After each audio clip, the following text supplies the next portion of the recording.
Hello, I'm Fraser T Smith and we are in my studio in southwest London in England, and I'm here with the Korg prologue, which I love.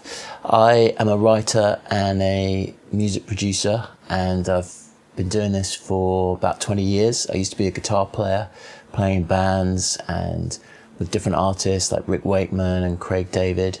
Had an amazing time, and then got into music production and started working with incredible artists like Kano and Plan B and Tinchy Stryder, and then went on to work with people like Adele and James Morrison. And recently I've been doing more rap and hip hop type of stuff. I worked on Stormzy's Gang Signs and Prayer album, and recently Dave's Psychodrama record. And I've had lots of synths along the way, and my very good friend Adam Wakeman suggested that I check the prologue out, and when he says recommend something, then I usually listen, because he's got brilliant ears and musicality. So he said I should check it out, and I've had loads of synths over the years, and loads of kind of vintage synths, and I think we're all the same in that we have this sort of all have this love affair with vintage gear. But I think vintage synths a little bit like old cars or whatever else. I mean, there's a sort of romance to them, but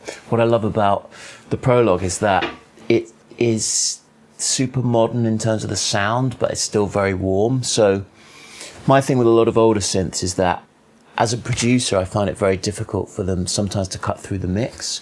So I have to EQ them a lot, or do a lot of stuff in the box or externally with EQ to get them to cut through. The great thing about this is that you've got these great warm sounds, but if you bring the cut off,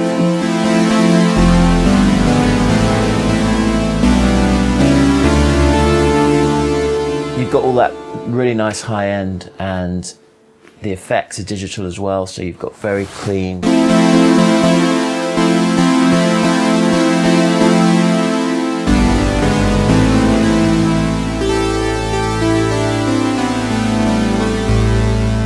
Great delays and modulation effects as well.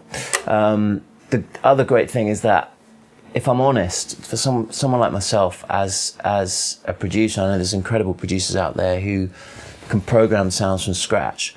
I'll be really honest and say that I'm more of a person to go to a preset and tweak it from there. So in terms of the filters and the sustain and release and getting a sound, it is actually quite a random process to me. I'm slightly ashamed to say, but that's the truth. I've got to be honest. So I'll just get a sound that I like, something like a pad, and then MIDI it to my Akai, my MPC drum machine, which I really like the groove of that, but it's just literally MIDI. There's no audio going in. So I'll MIDI up, I'll place some stuff into the MPC and then sequence it and then alter it from there.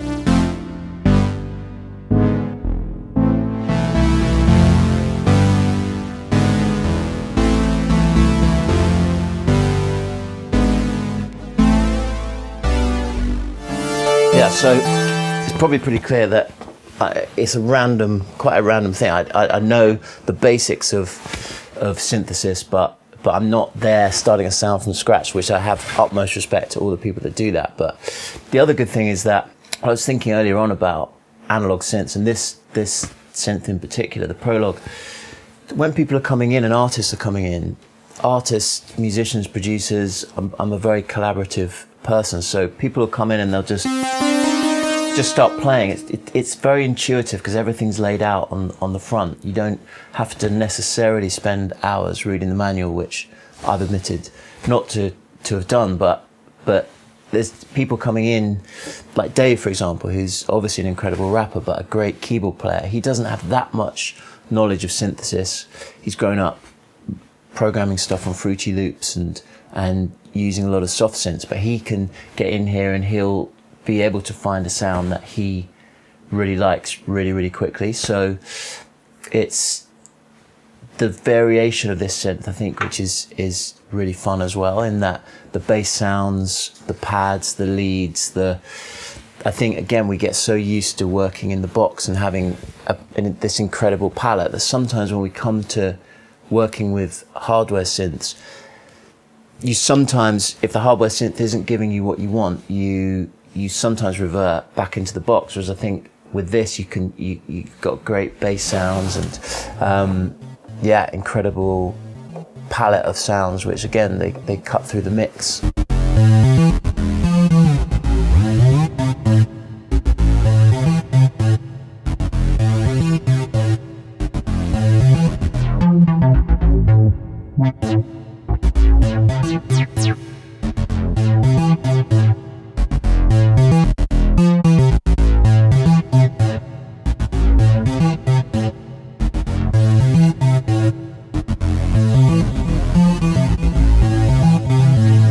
That's my process. That's how I use the Prologue, and absolutely love it. It's a mainstay synth here that, I use, artists use, musicians, session musicians that come in, love it, and I'm sure I'll be using it for many years to come.